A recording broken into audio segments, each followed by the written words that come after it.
In this pod, we'll look at the character of Lady Macbeth, one of Shakespeare's most famous and ruthless female characters. In her first appearance on stage, Lady Macbeth is shown to be a highly ambitious woman. She is willing to sacrifice all aspects of her own humanity to achieve her goals. We can see this when she eagerly encourages dark spirits to fill me from the crown to the toe top full of direst cruelty.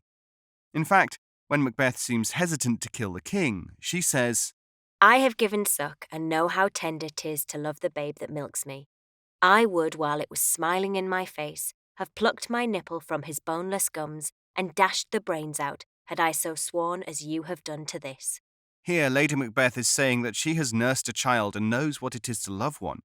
Yet, rather than go back on her word, as Macbeth seems to be, she would be willing to beat the nursing child's brains out.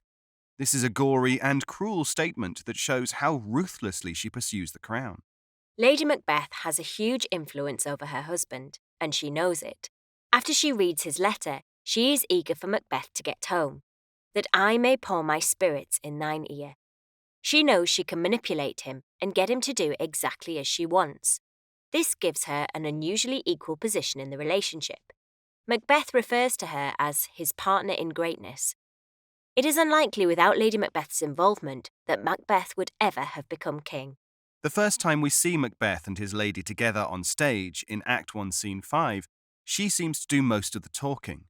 Although they do not expressly say so, they both seem to understand they are going to murder King Duncan.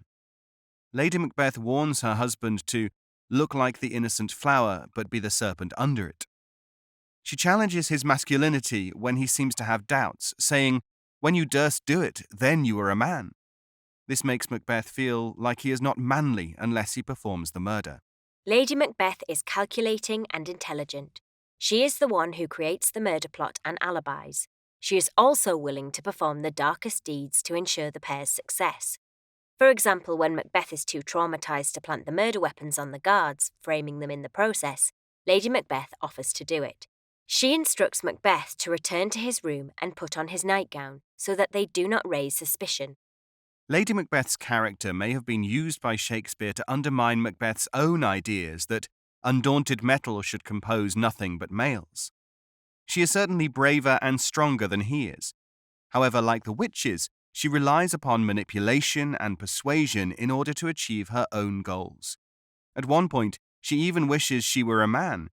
This is because she cannot achieve what she wants alone, and, despite all of her intelligence, she relies upon Macbeth's involvement.